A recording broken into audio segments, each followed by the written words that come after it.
Muy bien, buenas noches a todos, queridos colegas y amigos. Para mí es un verdadero honor, un placer poder saludarlos por esta modalidad actualmente en Zoom.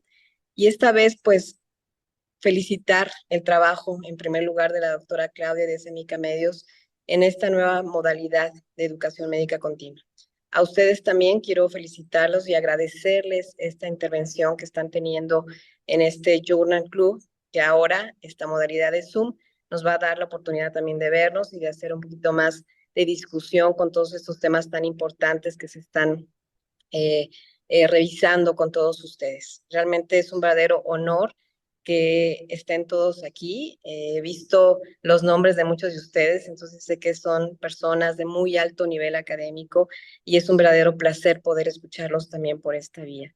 Muchas gracias por su entusiasmo, por su trabajo, por su cariño a la educación médica continua y qué bueno que podamos aprender y sigamos aprendiendo todos juntos. Los voy a dejar con nuestra gran anfitriona de Yuna Club, que es la doctora Claudia Gallegos, que ella es la que va a seguir en esta sesión, administrando el tiempo y orientándolos en cómo se va a llevar a cabo esta discusión. Y pues nada, muchas gracias, felicidades a todos y nos vemos muy pronto en el camino. Gracias a todos. Adelante, Claudia, te dejo con Journal Club. Buenas noches, muchas gracias, doctora Tonka.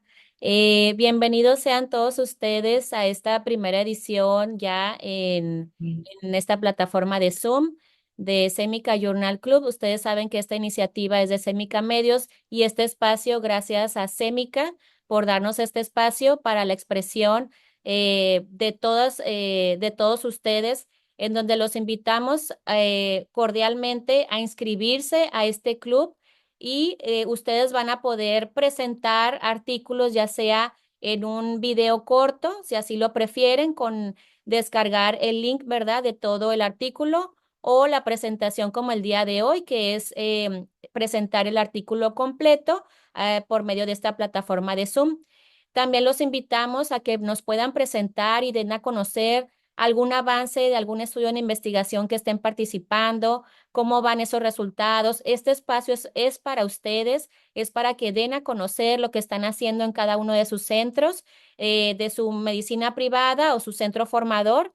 Este espacio es precisamente para presentarnos todos esos datos tan importantes de investigación que han estado haciendo, datos de vida real. Y en esta ocasión queremos dar la bienvenida tanto a médicos pediatras, médicos generales, médicos de pregrado. Hay muchos médicos de pregrado que esta área es sumamente importante dentro de su formación y qué mejor que lo vean directamente del especialista, en este caso alergólogos e inmunólogos.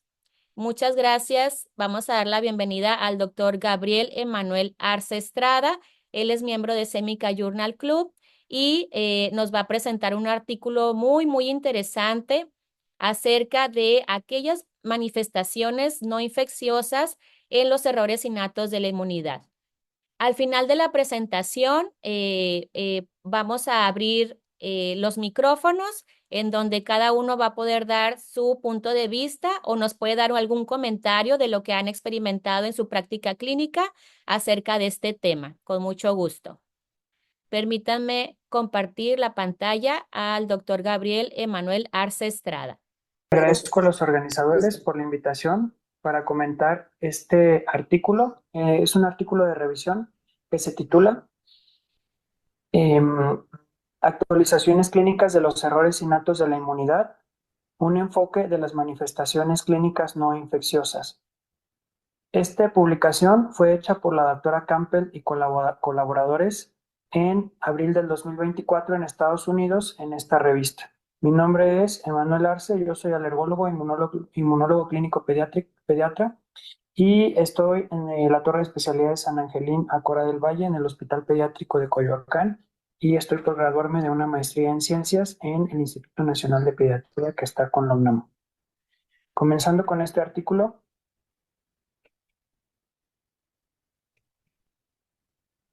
Bueno, tenemos el propósito de la revisión. Sabemos que en los últimos 5 años han surgido nuevos errores innatos de la inmunidad a nuestro conocimiento. y sobre todo en las áreas de desregulación inmune y autoinflamación es donde más se han obtenido avances.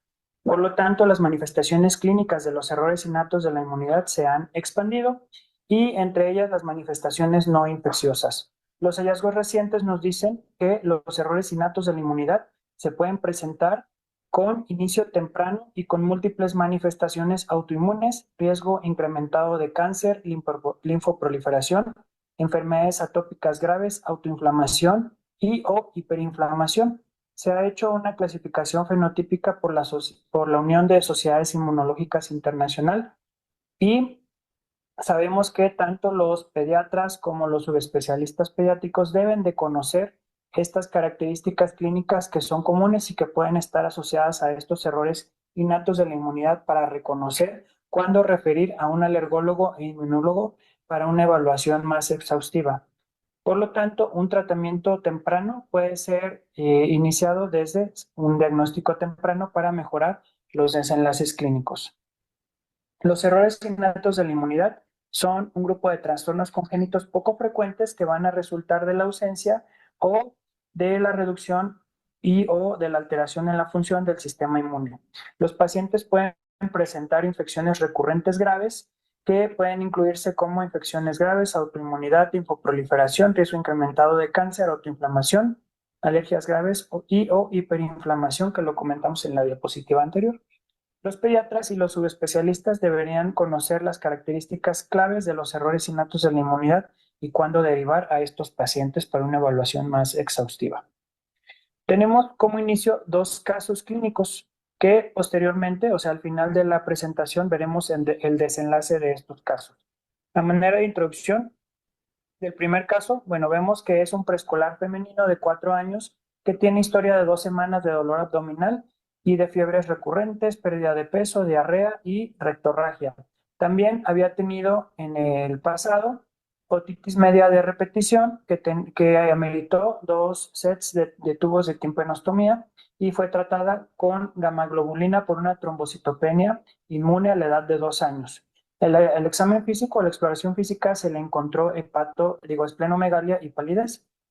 Los exámenes de laboratorio reportaron pancitopenia con una hemoglobina de 7.5, leucocitos de 2.800, linfocitos de 1.200 y plaquetas de 94.000. La PCR estaba elevada en 4.53 y ya fue enviada a gastroenterología y a hematología. Ahí se le hizo una colonoscopía que se le encontró atrofia de las vellosidades, hiperplasia críptica y enterocolitis activa difusa. Ella fue tratada con corticosteroides, pero fue posteriormente resistente cuando se hizo la reducción de los esteroides, por lo tanto inició infliximab con respuesta mínima a la terapia de inducción y fue enviada al servicio de alergia e inmunología para una evaluación más exhaustiva. El segundo caso corresponde a un escolar femenino de 7 años con úlceras orales recurrentes que se presentó con el dentista. Se le tomaron cultivos y se analizaron con un hisopo y se observó el desarrollo de Candida albicans. Ella continuó con estas úlceras orales aftosas recurrentes y a la edad de 9 años tuvo disfagia y dolor en la garganta. Se le hizo una esófago gastroduodenoscopía y se identificó que ahí tenía candidiasis esofágica con ulceraciones. Se le dio fluconazol con una respuesta adecuada, pero la candidiasis esofágica era recurrente cada 3 a 4 meses. Entonces, infectología la envió al servicio de alergia e inmunología para una evaluación adicional.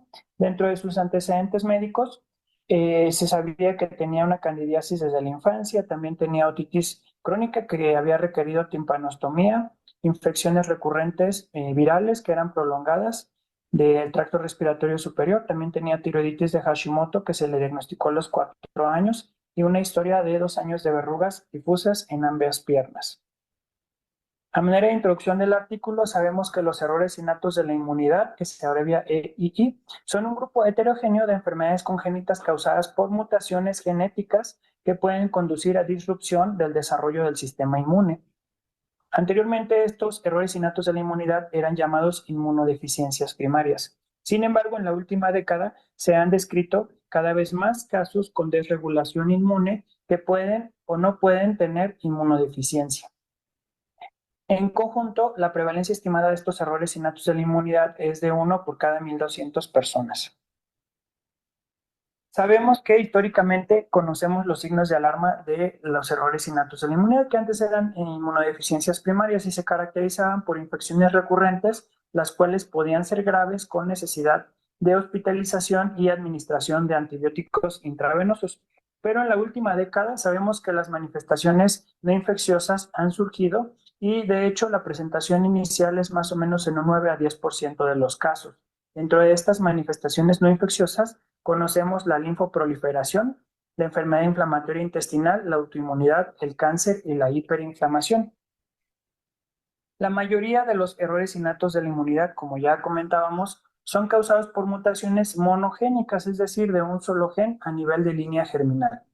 Y esto nos puede dar una ganancia o una pérdida de la función de la proteína que está codificada por el gen. Veremos unos ejemplos posteriormente.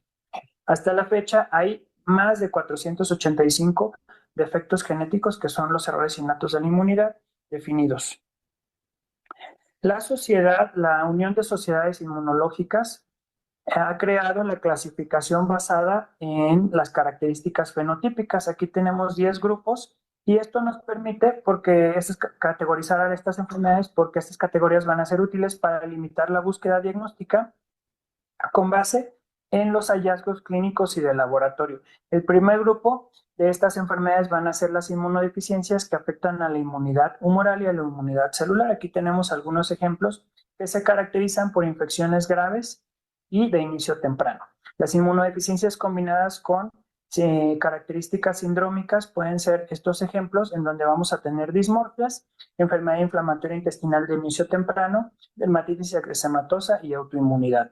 El tercer grupo son las deficiencias predominantemente de anticuerpos, como estos ejemplos, en donde vamos a ver que hay infecciones sinopulmonares recurrentes, linfoproliferación, riesgo incrementado para el linfoma y autoinmunidad.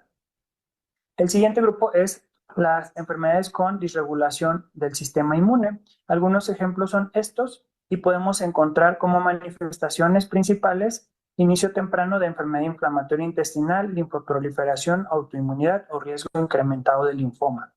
El quinto grupo de enfermedades son los defectos congénitos de los fagocitos, como estos, en donde se incluye la enfermedad granulomatosa crónica. Aquí podemos encontrar infecciones con susceptibilidad a micobacterias y algunas otras infecciones recurrentes que nos van a conducir a la formación de abscesos con un riesgo incrementado de leucemia o síndromes mielodisplásicos.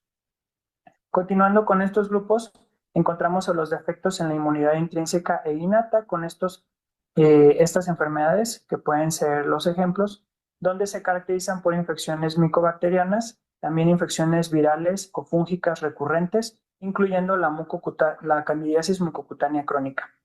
Las enfermedades autoinflamatorias, como los ejemplos que podemos ver aquí, se caracterizan principalmente por fiebres recurrentes, aunque también hay rash recurrente, inicio temprano de enfermedad inflamatoria intestinal de autoinmunidad. Dentro de las deficiencias de complemento encontramos estas enfermedades donde se pueden ver las manifestaciones clínicas de infecciones piógenas recurrentes de Neisseria diseminada, síndrome hemolítico urémico atípico y autoinmunidad. Los síndromes de falla medular son el noveno grupo con estas enfermedades como ejemplos que se caracterizan, como su nombre lo dice, por mielodisplasia y o citopenias con infecciones recurrentes. Y por último, las fenocopias de las inmunodeficiencias primarias nos pueden conducir a linfoproliferación o citopenias con estos ejemplos. ¿Cómo vamos a hacer el diagnóstico de los errores innatos de la inmunidad? Siempre, como todo en medicina, con una historia clínica detallada y con una exploración física bien realizada. Dentro de la historia clínica tenemos que averiguar cómo fueron las primeras infecciones y dentro de ellas la primera infección. Se ha visto que en un estudio que fue realizado en Europa por el registro de la Sociedad Europea de Inmunodeficiencias, el 68% de los errores innatos de la inmunidad estaban como manifestación inicial tenían a las inmunodeficiencias. El 9% tenían desregulación inmune y el otro 9% tenían ambas, disregulación inmune y inmunodeficiencias. Entonces también necesitamos nosotros averiguar qué tipo de hospitalizaciones ha tenido el paciente y si dentro de ellas se han usado antimicrobianos específicos, ya que algunos errores innatos de la inmunidad tienen una susceptibilidad específica a organismos infecciosos. Pero también debemos de obtener una historia clínica familiar detallada que incluya el origen étnico y si hay antecedentes de consanguinidad o endogamia. Dentro de la exploración física, bueno, vamos a ir nosotros a buscar ciertos órganos como los ganglios linfáticos, las amígdalas, el hígado, el vaso para buscar hepatoesplenomegalia, la piel, realizando también intencionadamente la exploración pulmonar, buscando datos de enfermedad intestinal, linfadenopatías, como ya les decía. Vamos a evaluar de manera importante más en niños el peso y la talla.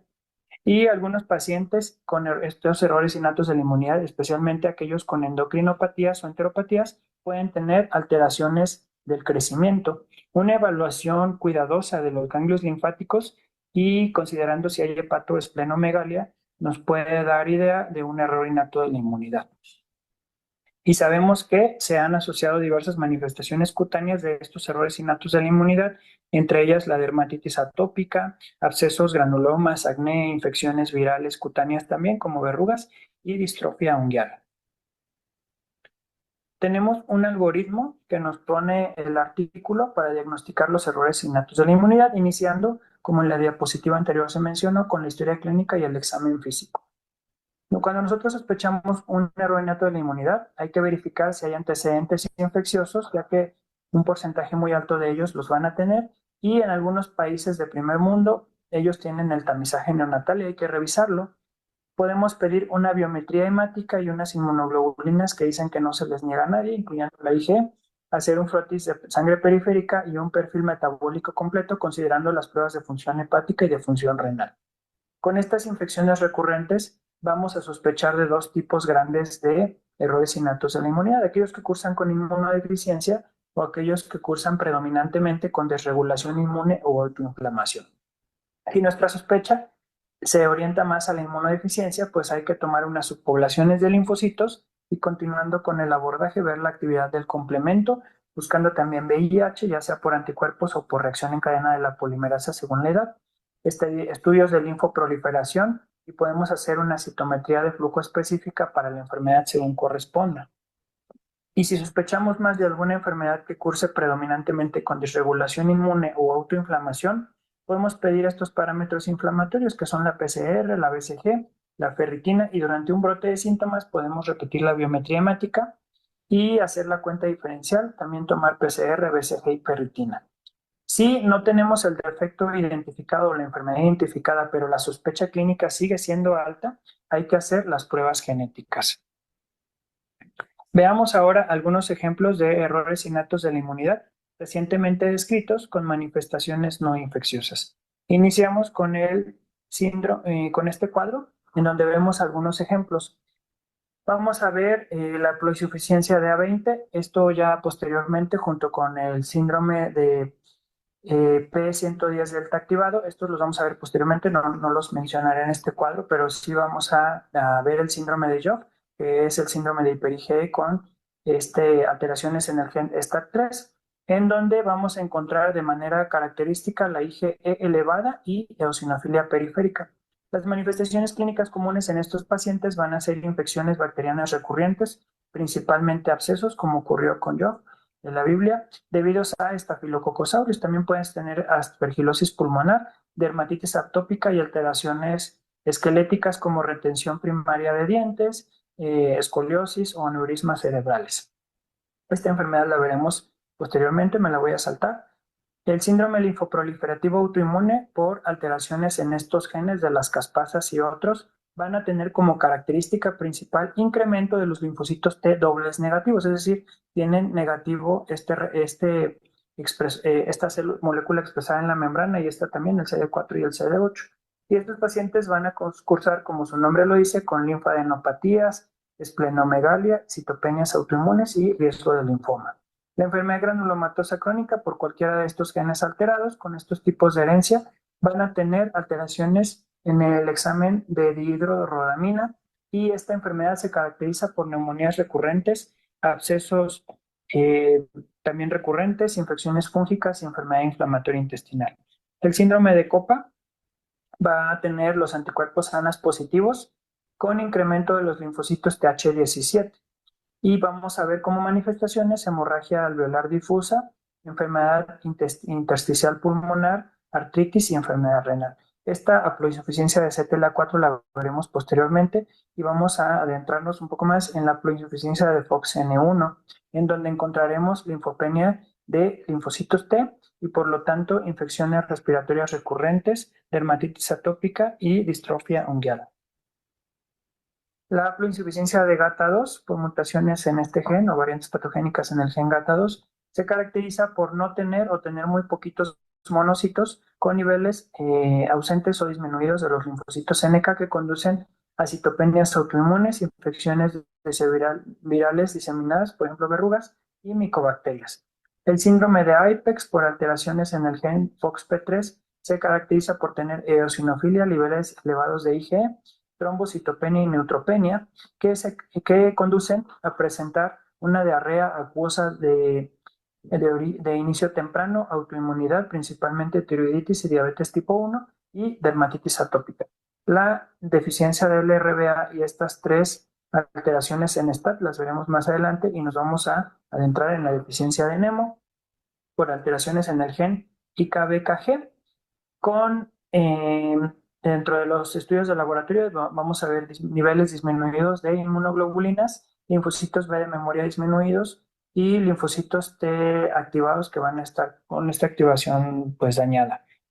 Esto nos conduce a presentar una displasia ectodérmica anhidrótica muy característica de estos pacientes, dientes cónicos, enteropatía e infecciones recurrentes. Veremos ahora el síndrome de Wiskott-Aldrich por variantes patogénicas en el gen WAS con una herencia ligada al X, en donde encontraremos trombocitopenia con plaquetas pequeñitas y de manifestaciones clínicas principales, eczema, infecciones virales bacterianas que pueden ser recurrentes y autoinmunidad. La gamma globulinemia ligada al X, aquí encontraremos agama o hipogama globulinemia con linfocitos B ausentes o bajos debido a que tienen alterado el gen BTK y vamos a ver de manera recurrente infecciones sinopulmonares y autoinmunidad.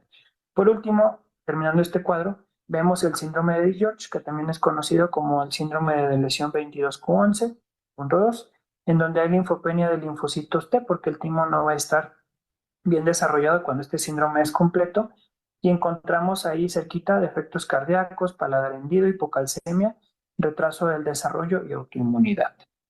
Ya continuando con enfermedades más específicas que se mencionan en este artículo de revisión, iniciamos con el síndrome de APDS y este síndrome deriva de su significado en inglés, el síndrome de P110 delta activado, en donde sabemos que esta enfermedad es infrecuente, es autosómica dominante, causada por mutaciones o variantes patogénicas en estos dos genes. El PIK3CD que nos conduce al síndrome tipo 1 y el PIK3R1 que nos conduce al síndrome tipo 2. Esto nos va a ocasionar una hiperactivación de la vía PI3K con activación y supervivencia de los leucocitos. Por lo tanto, vamos a encontrar inmunodeficiencia y desregulación inmunitaria. Dentro de las manifestaciones clínicas, estos pacientes suelen tener infecciones sinopulmonares recurrentes y que también son de aparición temprana, linfoproliferación, por ejemplo, ganglios linfáticos que van a estar grandes, el vaso va a estar crecido, el hígado también, y podemos tener viremia por virus de Epstein-Barr y o citomegalovirus. Existe mayor incidencia de linfomas y de citopenias autoinmunes. A nivel pulmonar podemos encontrar bronquiectasias o incluso enfermedad pulmonar crónica. Los pacientes suelen presentar una linfopenia de linfocitos TCD4 que va a ser progresiva y también de linfocitos B de memoria con cambio de isotipo, aunque se ha observado que los linfocitos B transicionales inmaduros van a estar incrementados y la IgM también. Bueno, ¿cómo va a ser el tratamiento de este síndrome de APDS? Puede ser con trasplante de células progenitoras hematopoyéticas, que ha sido curativo, pero existe un inhibidor específico de esta proteína PI3K, que es el leniolisib, que ahora está aprobado por la FDA para el tratamiento de esta enfermedad. Continuamos con la haploinsuficiencia de CTLA4. Se ha identificado que las mutaciones de la línea germinal heterocigotas de la proteína asociada a los linfocitos T citotóxicos 4, o sea, CTLA4, causan una enfermedad compleja que tiene desregulación inmune e infección con penetrancia variable en las familias. CTLA4 es un punto de control inmunitario para mantener precisamente la tolerancia inmunitaria. Los pacientes van a presentar inmunodeficiencia más comúnmente con hipogamaglobulinemia. También tienen manifestaciones autoinmunes, hay viremia por virus de Epstein-Barr, citomegalovirus, puede haber linfoproliferación, infecciones sinopulmonares recurrentes, dentro de estas infecciones por Clostridium difficile, citopenias autoinmunes y malignidad. Para el tratamiento se ha visto que el trasplante de células progenitoras hematopoyéticas puede ser curativo, aunque tenemos el abatacept, que es una terapia dirigida contra la proteína de fusión CTLA4, pero esta no tiene una indicación aprobada por la FDA. Seguimos con la deficiencia de LRBA. Esta deficiencia de la proteína de anclaje tipo beige, que responde a lipopolisacáridos, por sus siglas en inglés LRBA, va a ser un error innato de la inmunidad que tiene una herencia autosómica recesiva y que se caracteriza por inmunodeficiencia con desregulación inmunológica. Esta molécula del RBA se va a unir a la cola citoplasmática del CTLA4 y va a prevenir la degradación lisosomal del propio CTLA4. Por lo tanto, va a promover la tolerancia inmunológica. Clínicamente, se va a presentar muy similar a la deficiencia de CTLA4 con infecciones sinopulmonarias recurrentes, diarrea crónica o enfermedad inflamatoria intestinal, linfoproliferación, autoinmunidad, hipogamaglobulinemia, linfopenia de linfocitos B, principalmente los de memoria con cambio de isotipo, los plasmablastos, y también hay una respuesta deficiente a anticuerpos contra polisacáridos, contra anticuerpos específicos, perdón. De manera similar a la haploinsuficiencia de CTLA4, esta deficiencia del RBA también se puede tratar con gamma-globulina de reemplazo, con trasplante de células progenitoras hematopoyéticas y el uso de abatacept y algunos otros inmunosupresores sistémicos no está aprobado. Veamos ahora la ganancia de función de STAT1. Los primeros pacientes con esta ganancia de función de STAT1 precisamente se encontraban con candidiasis mucocutánea crónica y desde los primeros casos el fenotipo pues se ha ampliado, ya se conocen otras manifestaciones. Este gen es el transductor de la señal y activador de la transcripción 1, STAT1, y sabemos ahora que además de la candidiasis mucocutánea crónica, la presentación clínica se incluye infecciones bacterianas, dentro de las cuales hay micobacterias, infecciones virales, autoinmunidad, por ejemplo, hipotiroidismo, diabetes tipo 1, aneurismas y mayor riesgo también de neoplasias malignas. Para el tratamiento tenemos los inhibidores de JAK que están fuera de uso por la FDA para bloquear precisamente esta vía de JAK-STAT. Y lo que sí se ha visto que el trasplante de células progenitoras hematopoyéticas tiene resultados variables con tasas de supervivencia bajas. Ahora, la ganancia de función de STAT3, vamos a tener que las mutaciones con ganancia de función de STAT3 van a causar un trastorno de desregulación inmunológica que se caracteriza por una linfoproliferación y autoinmunidad. Dentro de la autoinmunidad vamos a tener citopenias, endocrinopatías, hepatitis, artritis y enfermedades de la piel. Los pacientes también pueden tener infecciones debido a que se han asociado con inmunodeficiencias. Tenemos como tratamiento los inhibidores de JAK. Está su uso fuera de las recomendaciones, pero igual por la vía JAK-STAT, al inhibir esta vía, pues inhibimos esto. Y también el trasplante de células progenitoras hematopoyéticas se ha utilizado para tratar a estos pacientes, pero las tasas de supervivencia son del 62% más o menos.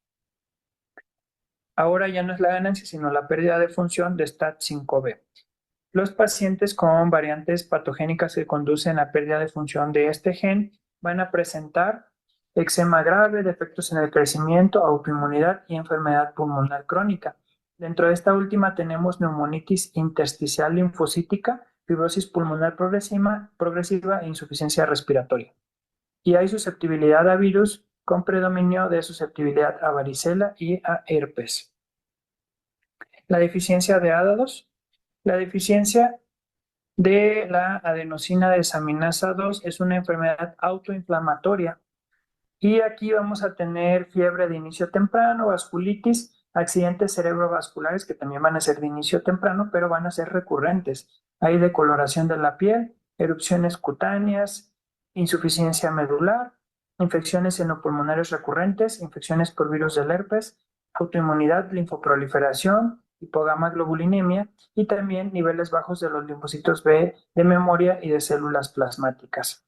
Las opciones del tratamiento incluyen uso de fuera de recomendaciones por la FDA a los inhibidores de TNF y el trasplante de células progenitoras hematopoyéticas ha sido exitoso, sobre todo en aquellos casos que tienen manifestaciones hematológicas. Tenemos la haploinsuficiencia de A20. Esta va a ser una enfermedad autoinflamatoria que va a ser descrita recientemente por pérdida de la función de este gen, TNF, TNFA y P3. Y esto conduce a una hiperactivación de la vía del factor nuclear kappa B. Los pacientes pueden presentar una inflamación sistémica de inicio temprano, especialmente con superposición clínica con enfermedad de Behçet, con artritis inflamatoria y con lupus. También estos pacientes van a tener artralgias, ulceraciones, principalmente en la boca, en la vulva, también inflamación ocular. Aquí las mucosas se van a ver comprometidas y para el tratamiento pues se han utilizado inmunomoduladores como ciclosporina, tocilizumab, colchicina, metrotrexato, infliximab y esteroides sistémicos. La respuesta a colchicina se dice que ha sido variable. También tenemos inhibidores de citocinas como el tocilizumab para el tratamiento de esta enfermedad y se ha visto que estos son más eficaces. Veamos ahora los casos que comentamos al inicio. Vamos a ver los casos revisados. El primer caso, tenemos la evaluación inmunológica de la paciente que se encontraba con hipogamaglobulinemia, con una IgG de 387, una IgA de 8 y una IgM de 16. Con una pobre respuesta de anticuerpos específicos, aquí se encontraron títulos bajos contra el Streptococcus pneumoniae. Las subpoblaciones de linfocitos no revelaron linfopenia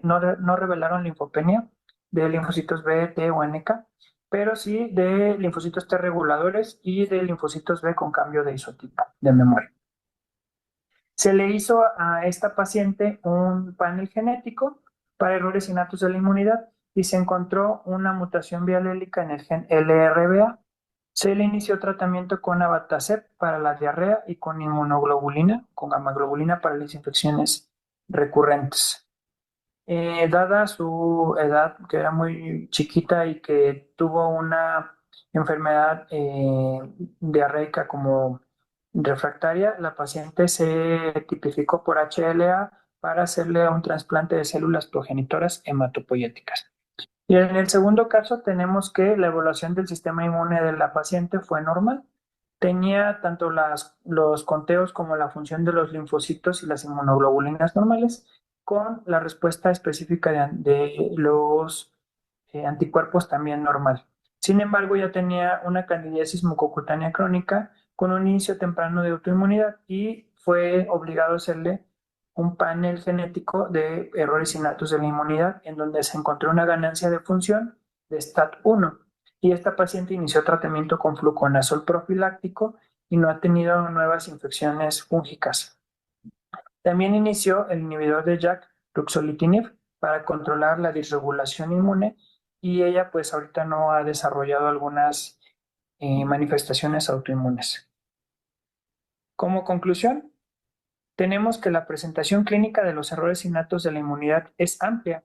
Algunos pacientes van a presentar primero una infección, otros van a tener una enfermedad autoinmune de aparición temprana y algunos van a tener fiebres recurrentes. También otros pueden cursar con neoplasias malignas de inicio. Si bien las infecciones recurrentes y graves no son una bandera roja común para los médicos, las manifestaciones no infecciosas a menudo se pasan por alto como una posible señal de advertencia de los errores innatos de la inmunidad. Tanto los pediatras de atención primaria como los subespecialistas debemos ser los primeros en evaluar a un niño con un error innato de la inmunidad, por lo que todos los médicos debemos de conocer las características clínicas claves que están asociadas con los errores innatos de la inmunidad. Si bien es común que la presentación clínica de un paciente con un error innato de la inmunidad evolucione y sea progresiva con los años, los médicos debemos de tener un umbral bajo para derivar a estos pacientes a alergología o inmunología, sobre todo en los niños que presenten infecciones graves o recurrentes, linfoproliferación, enfermedad inflamatoria intestinal de aparición temprana, autoinmunidad, atopia grave y que sea difícil de tratar, o hiperinflamación recurrente o grave. El diagnóstico temprano nos conduce a un inicio más temprano del tratamiento y mejora los resultados clínicos para nuestros pacientes. Y a título personal, las conclusiones que yo puedo emitir, que ya de pocos años a la fecha tenemos un abanico más amplio de manifestaciones clínicas no infecciosas de los errores innatos de la inmunidad que expande nuestro conocimiento para sospecharlos. Siempre que nosotros veamos un paciente que se sale de infecciones convencionales, que tiene más autoinmunidad, enfermedad inflamatoria intestinal, hiperinflamación, linfoproliferación, cáncer, hay que derivarlo a alergología o inmunología para empezarlo a estudiar y también hacer el estudio de extensión si este paciente tuviera un defecto genético identificado a sus familiares. Eso es todo. Muchas gracias y los dejo con esta postal de un pueblito mágico que es Tasco.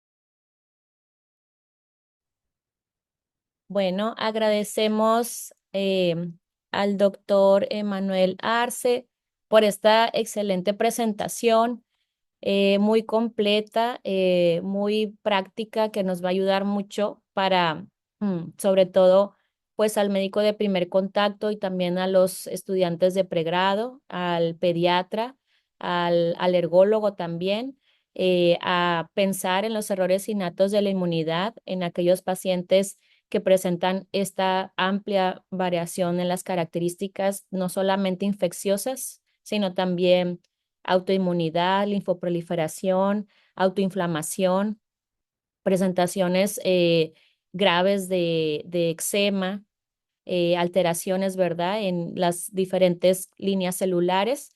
Y bien nos describió el doctor, pues los pasos que tenemos que hacer, los estudios que tenemos que solicitar de base y de extensión para llegar a un diagnóstico preciso en estos pacientes y que puedan recibir un tratamiento oportuno con la menor tasa de complicaciones esperadas.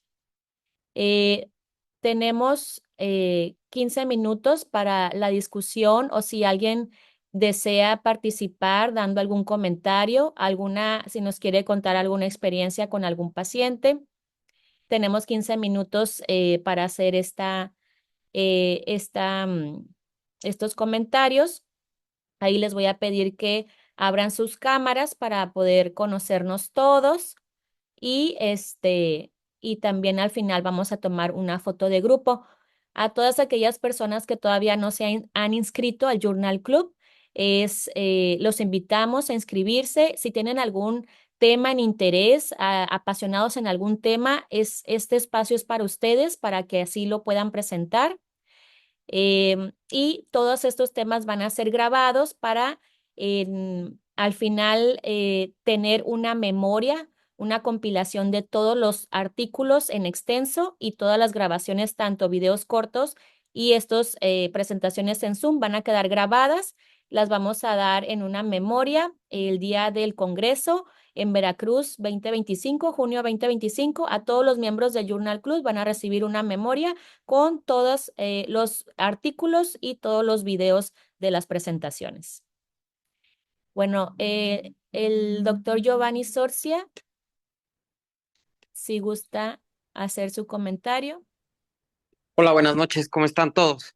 Mi nombre es Giovanni Sorcia, yo soy inmunólogo clínico, ya tengo ratito que egresé. Me llamó muchísimo la atención el tema del día de hoy, agradezco de verdad esta iniciativa por parte de ustedes. De verdad que ya los que tenemos ya un poquito de años recorridos en el campo de la inmunología clínica, yo en el área privada exclusivamente, me gustaría compartirles unos tips o unas pautas que el día de hoy la verdad es que he aprovechado y he encontrado un espacio muy importante para poder identificar y tratar este tipo de problemas. Mi recomendación número uno sería siempre tratar de colaborar con algún hematólogo o un infectólogo, porque yo que he tenido la posibilidad o la suerte de poder diagnosticar algunos de estos síndromes de disregulación inmune, casi siempre en mi experiencia puedo decirles que llegan principalmente como un síndrome hemofagocítico. De hecho, yo les diría la principal sospecha que aterrizan los no inmunólogos son los síndromes hemofagocíticos. Y estos síndromes hemofagocíticos se detectan de manera inicial a través de un hematólogo o de un infectólogo. Quiero contarles un caso reciente que vimos hace como un mes, un paciente que detectamos un defecto en BAC2 y este paciente llegó como una bronquiolitis que evolucionó a un choque séptico y que en esa toma de laboratorios y de panel de sepsis arrojó ferritina, dímero D, fibrinógeno, PCR, BCG, todos los marcadores de inflamación en los cielos. Y entonces la principal sospecha inicial fue un síndrome hemofagocítico secundario a una infección. Y de ahí viene toda la historia del abordaje inmunológico y de ahí viene la posibilidad de hacer este estudio genético de errores innatos de la inmunidad y poder dar el diagnóstico. Entonces, mi consejo número uno sería que platiquen con sus hematólogos cercanos, con los infectólogos de sus hospitales, de sus sedes, que todos estos pacientes con sospecha de síndrome hemofagocíticos primarios o secundarios, todos estos pasen por sus manos, involúcrense en ese tipo de pacientes, porque ahí es donde está de verdad el nicho de todos estos errores innatos de la inmunidad que no son tan infecciosos como aparentemente lo aprendimos o lo vimos en los libros con las infecciones recurrentes, la otitis, la sinusitis, el herpes, sino de verdad el paciente que se presenta de manera inicial como una disregulación inmune, casi siempre aparece así, como el paciente séptico, el paciente chocado. Entonces, esos nichos de oportunidad los encontramos con los infectólogos, los encontramos con los hematólogos, incluso los encontramos con los terapistas. Yo que he hecho un buen grupo de trabajo en el hospital donde laboro, yo estoy en el Hospital Ángeles aquí en Puebla, la verdad es que hemos sensibilizado bastante a los hematólogos, a los infectólogos, a los terapistas, de que cualquier paciente que vean con algún dato de hiperinflamación, ya sea que esté justificado de manera inicial o no con alguna infección, tenga un estudio o un abordaje inmunológico. Y yo creo que ese es un nicho muy, muy importante para poder diagnosticar este tipo de padecimientos. Y yo creo que ese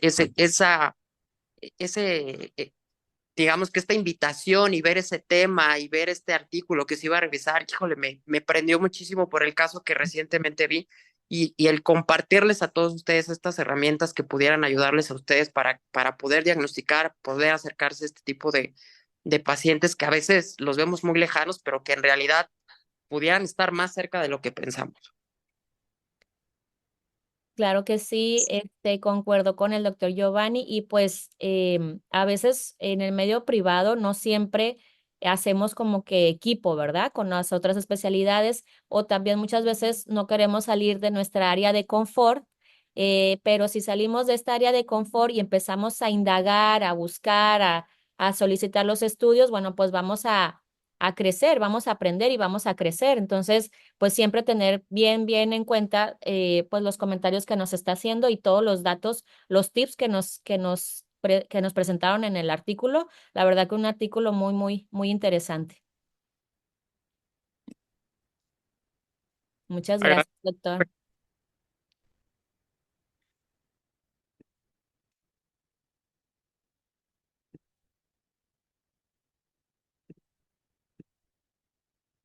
Bueno, si alguien más desea hacer algún comentario acerca del artículo que presentó el doctor Emanuel Arce.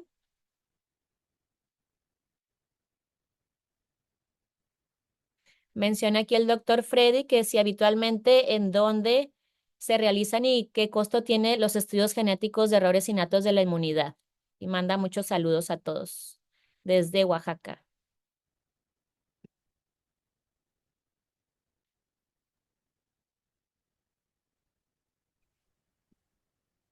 Sí, Hola, doctor. bueno, un poquito me escuchara. Yo estoy en la ciudad de Puebla. Nosotros realizamos estos estudios de dos maneras, de manera directa con Invitae, que es como el laboratorio que lo hace directamente y que el costo con ellos es aproximadamente en pesos mexicanos como de 7,000, 8,000 pesos. Y si lo hacemos a través de otro laboratorio, que aquí en Puebla hay un laboratorio privado que se llama la OPAT, que lo hace, eh, el costo sube a 12,000 pesos, y el resultado de la toma está más o menos en 2 semanas, 3 semanas. Al menos en Puebla es la opción que tenemos y me parece que ya abrieron más sucursales de la BOPAT en el Bajío, que pudiera ser otra opción. Y lo más, digamos, lo más fácil para todos ustedes es hacerlo de manera directa con Invitae. Eh, eh, Pueden buscar ahí en la página de internet el contacto en México, hablarles directamente, preguntarles cómo hacer las muestras. Ellos te mandan kits para poderlas tomar. En algún momento se suspendió esta toma de kits. Te enviaban como una cajita para que tú lo pudieras tomar. Por ejemplo, en este caso del paciente de BAC2 y en otro caso que vimos hace como unos 3, 4 meses de un paciente con neutropenia congénita que detectamos un defecto en el ANE, también lo hicimos así, a través de una toma de muestra bucal y se envía la muestra, ellos ya te envían hasta la guía para el envío y la verdad es que es muy fácil. Y el último paciente, este de BAC2, a través del Hospital Ángeles se pudo hacer la toma de muestra y el envío de muestra. Sí es como un tema un poquito más complicado, pero el jefe de laboratorio de sus hospitales puede hacer como ese enlace para que se pueda hacer esa toma de muestra, los que están en medio privado. No es tan difícil, lo hicimos nosotros hace un mes. Y en medio público, la verdad es que creo que el doctor Saúl, que lo vi que está conectado, que le mando un saludo y un abrazo a Saúl Hugo, creo que él es el que está como muchísimo más metido en todo este tema de las tomas de muestra, que me parece que como punto de referencia a nivel institucional. Ok, pues bienvenido, doctor. Si nos quiere comentar, ampliar un poquito esto para nosotros, pues conocer lo que están haciendo.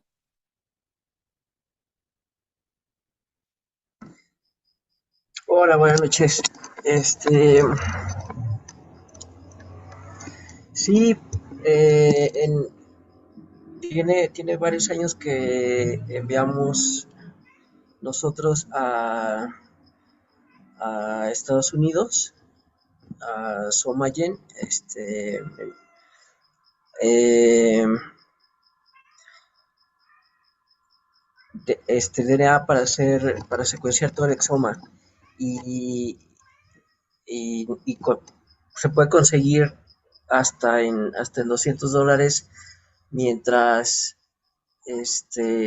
tú hagas el procesar y analizar los datos a partir de los archivos crudos que envían. Tengo entendido que Invite quebró, pero no sé si fue comprada por otra compañía o en qué vaya, pero los paneles genéticos andan como en $350. Y además de Invite hay algunas otras compañías que ofrecen. Aquí en México, pues sobre todo hay empresas que envían a Estados Unidos y regresan, ya sea paneles o exomas también. Se pueden encontrar hasta por, pues sí, 7,000, 12,000 pesos, como dice Giovanni. eh, pero ya con interpretación, porque todavía el año pasado andaban en 30,000, 40,000 pesos los exomas. Me parece que no hay mucha regulación, no hay mucho conocimiento tampoco, y hay empresas que abusan, o institutos nacionales incluso, que pueden abusar y cobrar 20,000, 30,000 pesos por hacer uno de estos estudios. En el INP, no podemos recibir muestras de sangre para extraer DNA, y podemos discutir los casos con sospecha. Allí encuentran también a Emanuel Arce, que estaba presentando. Ok. Podemos discutir algún caso, dirigir, digamos, el abordaje, recibir muestras para estudios complementarios y también decidir si lo enviamos a panel genético o a Exoma sin costo para el paciente en el contexto de investigación. Ok, muy bien, pues muchas gracias por la información y si quieren poner ahí en el chat un contacto donde los podemos contactar en caso que tengamos alguna duda o pregunta con un caso en particular, nos pueden poner sus datos ahí en el chat para poderlos contactar. Voy a poner mi correo y allí nos, nos distribuimos, nos comunicamos con el equipo.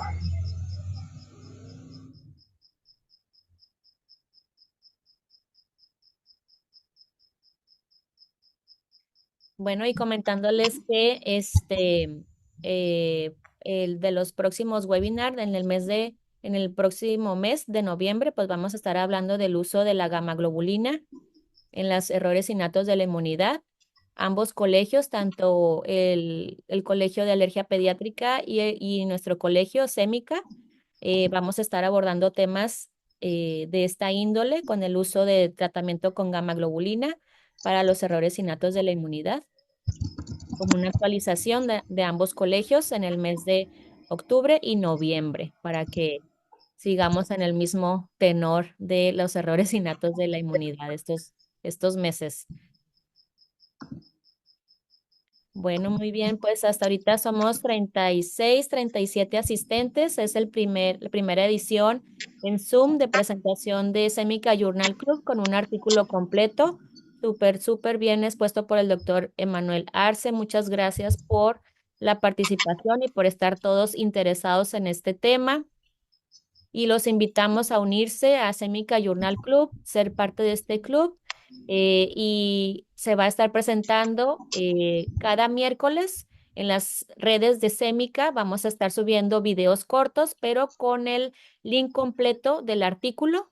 Y cada tercer miércoles de cada mes, una vez al mes, el tercer miércoles, va a ser la presentación de artículo completo con discusión del artículo como en esta sesión.